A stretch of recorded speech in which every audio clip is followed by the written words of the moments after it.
Então nesse vídeo eu vou te falar por que nesse momento que a gente está vivendo hoje, você deve tomar muito cuidado com fundos de renda fixa de inflação. Fala, eu sou o Guilherme da Fortuna e recentemente eu fiz um vídeo sobre quando você deve resgatar ou não a sua aplicação de um fundo de investimentos. E essas regrinhas básicas que eu falei nesse vídeo servem principalmente para os fundos que são mais voláteis, como fundos de ações, multimercados e também para uma subcategoria de fundos de renda fixa que são os fundos de inflação. Então, qual é a questão? A maioria das pessoas pensam que investimento em renda fixa é uma coisa tranquilinha, que você ganha sempre aquilo ali que é muito previsível, que você sabe quanto você vai ganhar. Só que, na verdade, a renda fixa não é tão fixa assim. Existem aplicações de renda fixa que podem ter volatilidades parecidas com o mercado de ações ou até maiores em alguns momentos e que podem dar ganhos muito grandes ou perdas muito grandes também. Então, talvez você não soubesse disso, que é possível perder dinheiro com aplicações de renda fixa. Dependendo da situação, num fundo de inflação, por exemplo, em algum cenário, se você não souber o que você está fazendo ou como se posicionar, você pode levar uma pancada e não sabe nem de onde ela veio. Então, nesse vídeo, eu vou te falar por que nesse momento que a gente está vivendo hoje, você deve tomar muito cuidado com fundos de renda fixa de inflação. Então, se você gostou dessa ideia, dá um like no vídeo, se inscreve no canal e vamos lá. Bom, então entre 2011 e 2012, a gente passou aqui no Brasil por um dos ciclos de baixa de juros mais importantes da história, quando a taxa Selic chegou nos patamares de 7% ao ano aí pela primeira vez. Se você não sabe muito bem o que é taxa Selic, assiste esse vídeo aqui, onde eu explico a diferença entre Selic e CDI, eu dou mais detalhes sobre isso, mas nesse vídeo aqui, você só precisa entender que a taxa Selic é a taxa básica de juros, que é determinada pelo Banco Central a cada 45 dias, numa reunião do Copom, do Comitê de Política Monetária,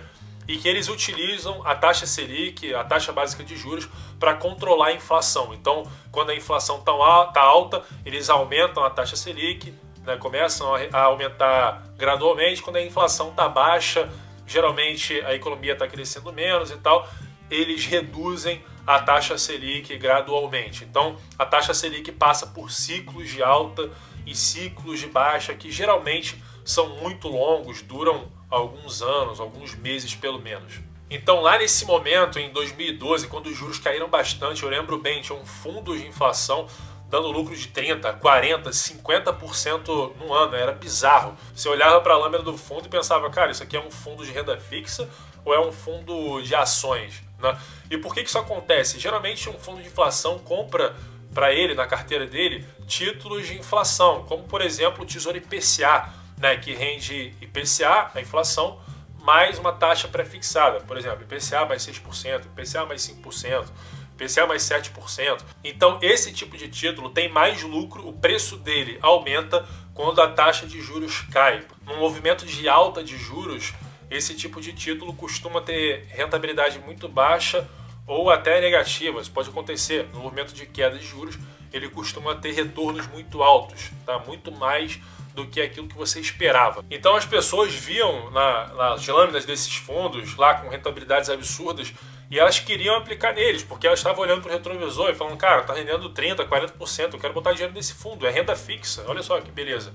E eu lembro que eu era assessor nessa época, eu tinha vários clientes, e eu falava para as pessoas, cara, não coloca dinheiro nesse fundo, porque assim, estava bem claro que o Banco Central estava encerrando já o ciclo de baixa de juros, que a inflação já estava começando a pressionar, então estava claro já que os juros talvez não caíssem mais ou que pudessem até voltar a subir.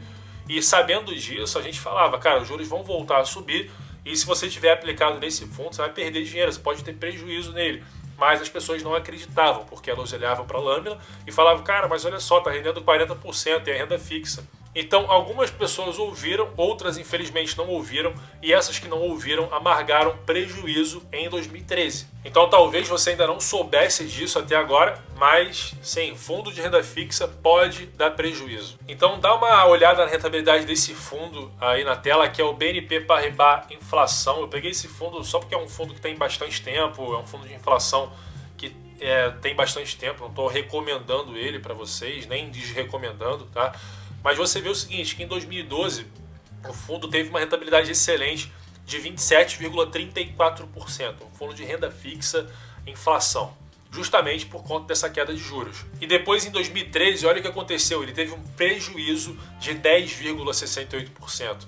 Isso aconteceu porque o gestor é ruim? Óbvio que não. Não é porque o cara é ruim ou porque o fundo é ruim. Não é esse o ponto. O mandato do fundo obriga o gestor a comprar títulos de inflação. Ele vai lá e faz o melhor que ele pode. Então é como se num fundo de ações, por exemplo, numa crise, o mercado caindo, dificilmente o gestor vai conseguir manter um lucro de um fundo de ações com o mercado caindo. Então o máximo que o gestor vai poder fazer é comprar as ações ali mais defensivas para tentar cair menos do que o mercado, entendeu? O cara que gere um fundo de inflação, ele também tem que fazer a mesma coisa. Ele não pode comprar nada diferente de títulos de inflação. Ele tem um certo limite ali para isso.